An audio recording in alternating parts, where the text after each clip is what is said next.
Roll it up.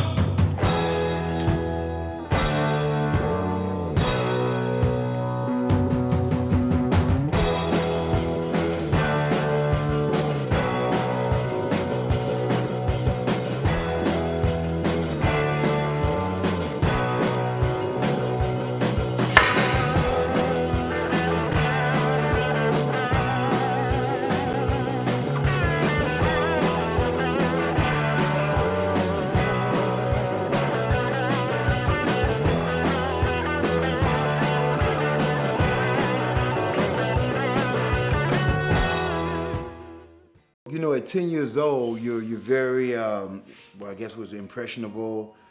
Every neighborhood got whoever is the baddest motherfucker in the hood. And in my hood was Arthur. He was the craziest, Arthur Branch.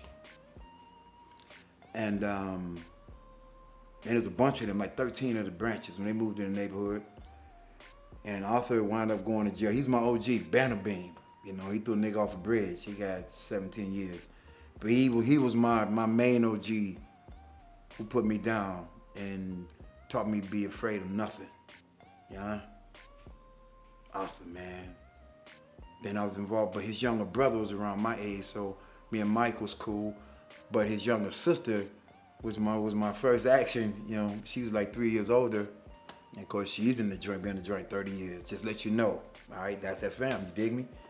And she killed the dude and shot another guy.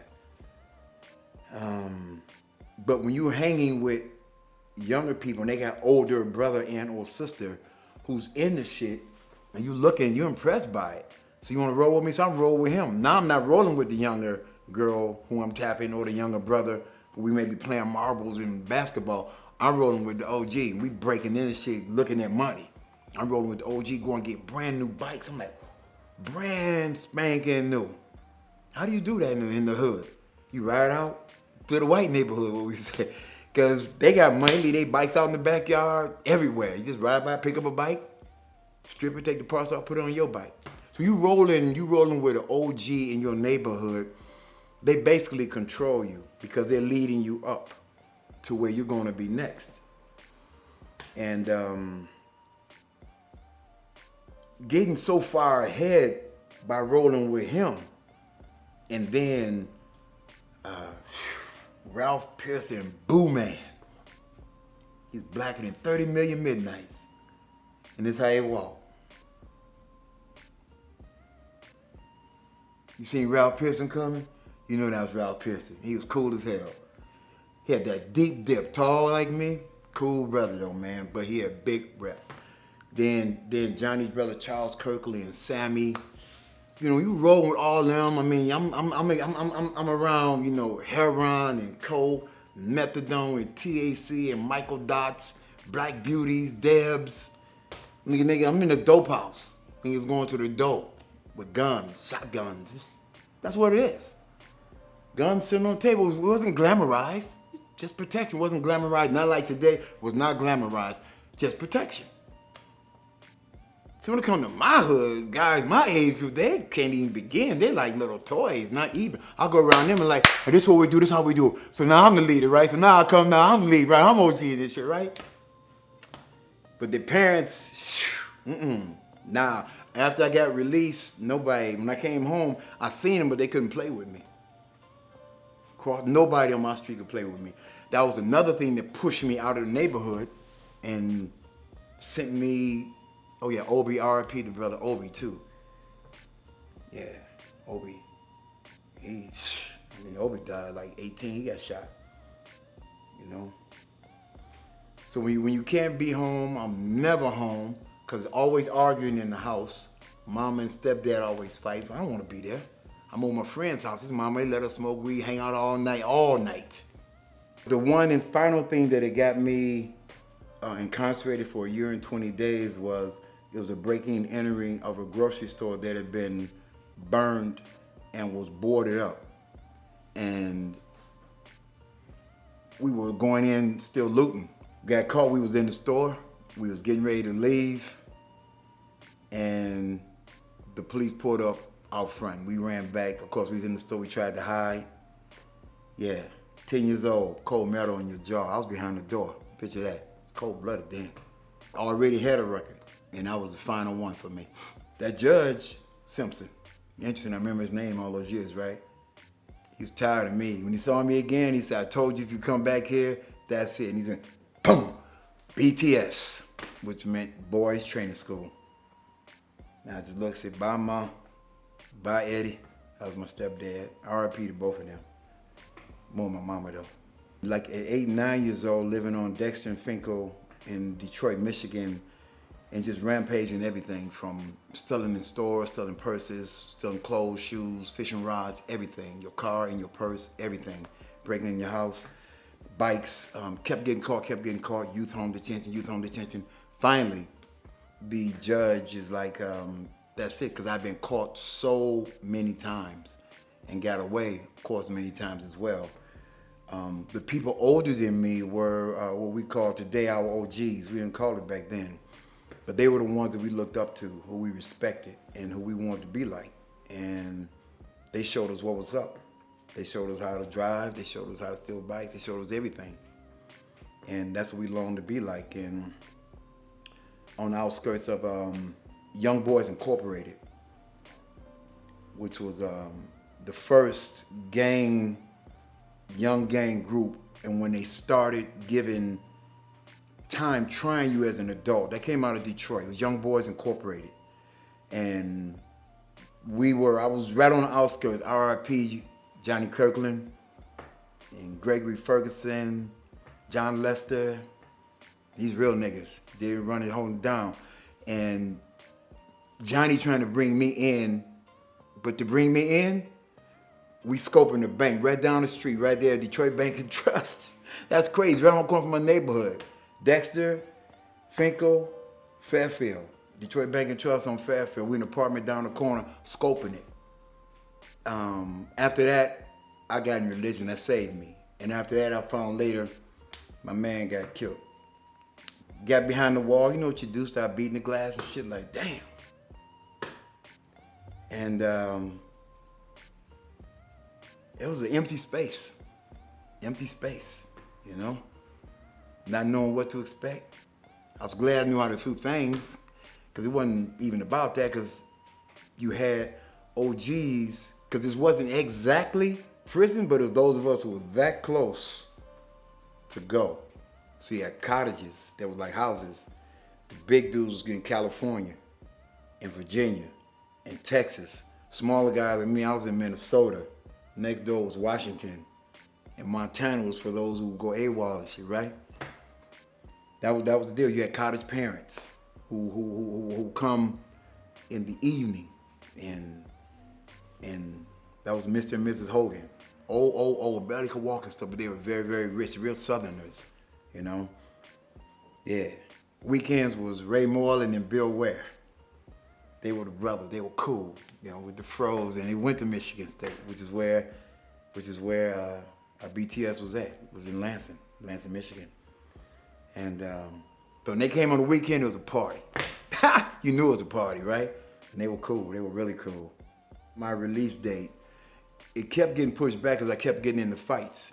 You always had somebody who wanted to challenge me because I knew how to box. I learned how to box before I went. I mean, actual box. Jab, move, jab. I knew how to box. And no matter how strong you are, it doesn't matter when somebody who knows, who may not be as strong, but if they know. So we're talking. So when they found out that I could actually box, then they would start, the morning detail guy who controlled us, they liked boxing. And if somebody had a problem, cool, we get a chance to see a match. And so when they first saw me get down, then he wanted to find somebody to beat me.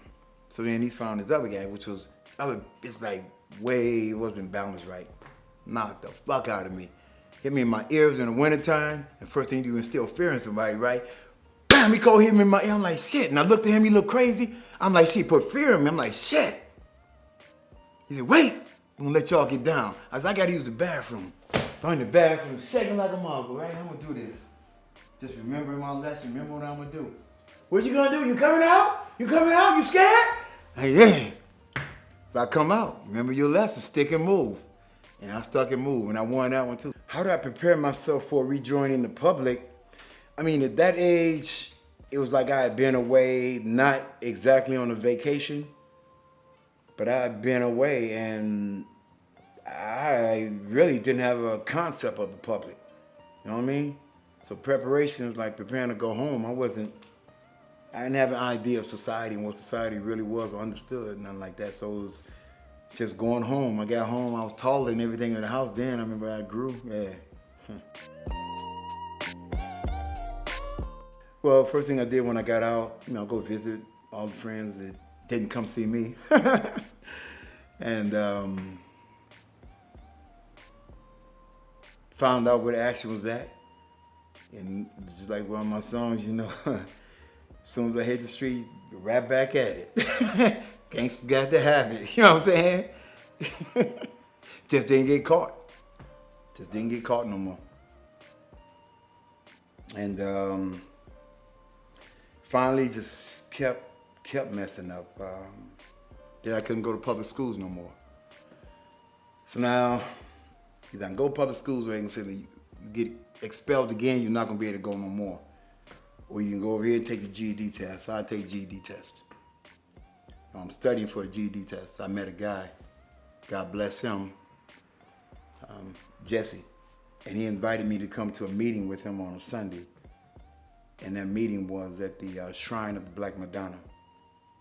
And it's a place I went where I saw black men who were disciplined and were standing like you standing strong, and seeing women who were disciplined and standing strong and respectful. I ain't seen nothing like this, you know what I mean? And I talked to them, and I didn't join, but I liked it, and it sent me into studying more. And then I began to find out why I was so rampant, because a lot of things I just didn't understand. So that sent me into studying. Here I am. Otherwise, I'd be in a joint probably for real, doing a lifer or pushing up daisies, one or the other. Yeah, I'm sure.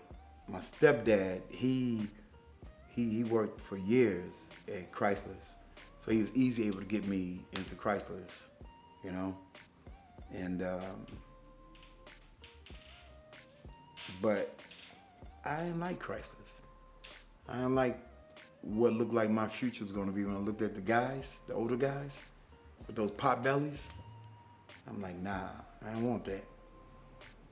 So, I got caught up in there and some other stuff. Detrimental, I'll say. Detrimental enough for me to say, make a decision to bounce up out of there. And I chose to quit Chrysler. It's that critical. And that was the best decision I made in my life, because it made me dig into myself more and find myself, and get in touch with myself, my inner self. And that's what carries me now. I view my youth as a young man, young boy, with the most loving mother, as we all feel that a boy could have, who, coming from the South, one generation removed from slavery, not educated, but loads of common sense, of course, just didn't know how to teach me. Then a stepfather who I believe loved me, provided big time, but he beat my mother. Never did it in my face, but he beat my mother. He, again, I credit him for doing the best that a father could do with limited knowledge. I'm saying again, when I say knowledge, I'm talking about knowledge of self, of our cultures. But he took me to baseball, football, basketball, hockey, all that. Bought me baseball gloves, took me baseball team, football team, tried me out, all that. But what I liked the most was the boxing. When I asked for boxing gloves, give me boxing gloves, and the rest is history, regardless of race, creed, or color. Since history is best qualified and most attractive to reward our research by studying history, then we make ourselves qualified. We study what happened yesterday, we know where we are today, better chance of what's going on tomorrow. Without yesterday, you don't know where you are today without understanding what's jumped yesterday. Hence, generation gap. So OG like me to spit the young bloods, that ain't necessarily wanted, because then you really see what's up. By the time you get it, I'm gone, and you starting all over, you ain't got it. See? So most OGs, and we sitting there talking this, but we know geniuses is in the joint who will never get out. Geniuses is in the pen. Got that camera who will never get out. Y'all know that. But those are the ones who can teach that lesson of life to the youth, which I want to give back right now. And I hope they see this and get that lesson. And the most important lesson of all lessons, because the greatest of all knowledge is the knowledge of yourself. So as I reflect, now that I know who I am, when I say know who I am, I'm still learning. But when I say knowing who I am, I mean I'm in touch with my inner self, learning about my people, because I never knew this. We did great things. When a child grows up to be like the father or the mother, there's a family of doctors. Normally that's just a process, or musicians, the process, artists, the process. If your family, if you don't have, think what I'm saying now, if you don't have a family, no college, no high school, what do you have to draw on? You don't. So then you have leaders like Martin Luther King, Medgar Evers, Malcolm X, others who's trying to get to us, Rosa Parks, to let us know that there's other things besides just robbing and killing or partying or drinking or smoking, whatever. There's other things about yourself that you need to know. Whether you be Armenian, whether you be Jewish, whether you be black, whether you be white, whether you be Latin America or deep Mexico, it doesn't matter. There are things in learning about the greatness of your history that possibly could curtail you from doing just crazy stuff. I know I was doing crazy stuff because I didn't know no better. And they say it's wrong, and they say, why you so bad? I'm like, you asking me? No shit, who you asking? You're the adult, you tell me. So when the man Jesse took me, I began to look at our history. As I look back, what made me the better person was learning of positive things we did. If we don't know nothing positive, and if it's just all baseball and football, I don't want to play baseball, football. So now, boy, ain't nothing left but the streets. But if we know, wait a minute, black men and women created this, black women and women had something to do with building a White House, black women and women had something to do with creating rubber, several different things, and you find out, wait a minute, so maybe I can be a part of something more positive and more productive. Now that I know this, wow. See, I'm reading, how much more? I'm reading, dang. And the more I flip the pen, like, hold up. Now I'm like, how come we didn't know this? Now I'm getting angry because there's a lot of 10-year-olds who, if they knew this, they wouldn't have to go through what I went through. So that's what made me say, well, I will dedicate myself in my life to prevent a 10-year-old from going through what I went through. And my main obligation and dedication to my people. But then as I learn, as I go, and as I grow, and I see the sickness among my own people, and then the sickness among all of the various races, then I recognize there has to be, especially being here in California, which is the melting pot of all the races to me, and inclusiveness, because this is where it's kicking off at. It has to be an inclusiveness that will make sense to all of the youth. And I take it that I feel it's all of our responsibility who have gone through what we went through. You know, there's a scripture that says that hell is meant for purification. And so you boil water, you boil out the impurities and stuff, or sterilize the needle and make it real hot. What we're talking about is pressure. Put pressure. When you go to the gym, you put pressure. That's what makes it, it's that pressure that makes it a diamond. So when you go through hell, damn, see biscuit?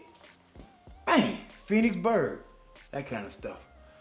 My advice, since what I've gone through, to parents with troubled children such as myself, as I was, would be listen to your child. Engage with them. Talk to them, let them talk to you. Make them feel it's okay. Take the parent hat off. Sometimes you have to turn it around and go and get cool with them, say, what's up? I got 5 children and they talk to me about things that they're not comfortable talking with their mother about. You can't always law them. Let them know you cool with them. And while you cool with them, they tell you what's going on. Then, and they say, dang, my mama is cool. My daddy is cool.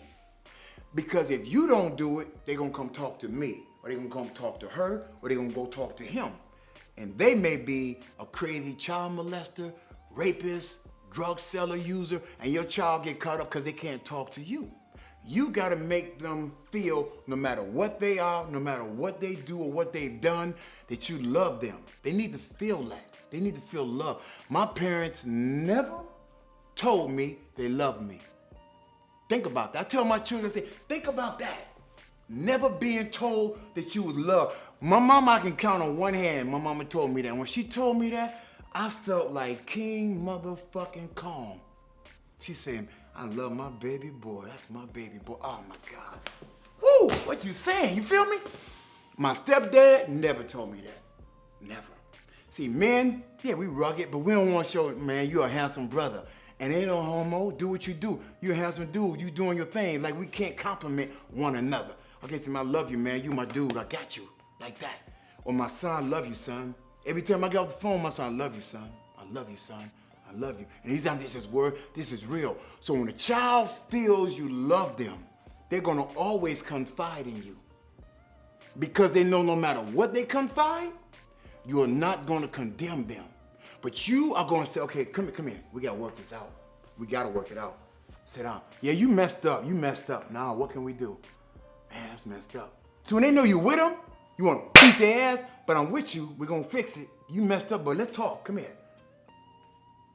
Because just beating them ain't it. They need to know that you care. So, the children in the schools, for the parents, the children have to have discipline. That's where the martial art come in at.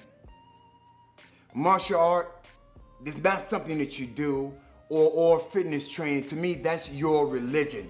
You don't have a choice. It's what you must do. So you bring the children in order. Because if there ain't no order, it's just motion all over the place. And the proof is real simple. You go to the private schools, there's order. They wear blue top and blue pants, or white top, blue pants, and plaid skirt. They're in order and they have a structure. You go to military academy, you already know.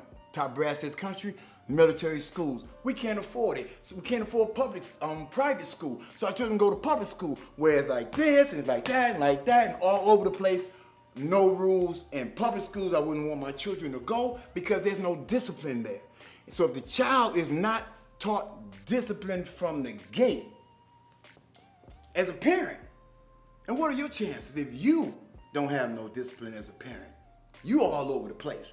And then you tell them, don't do what I do, you do what I say. No, because you are not what you say.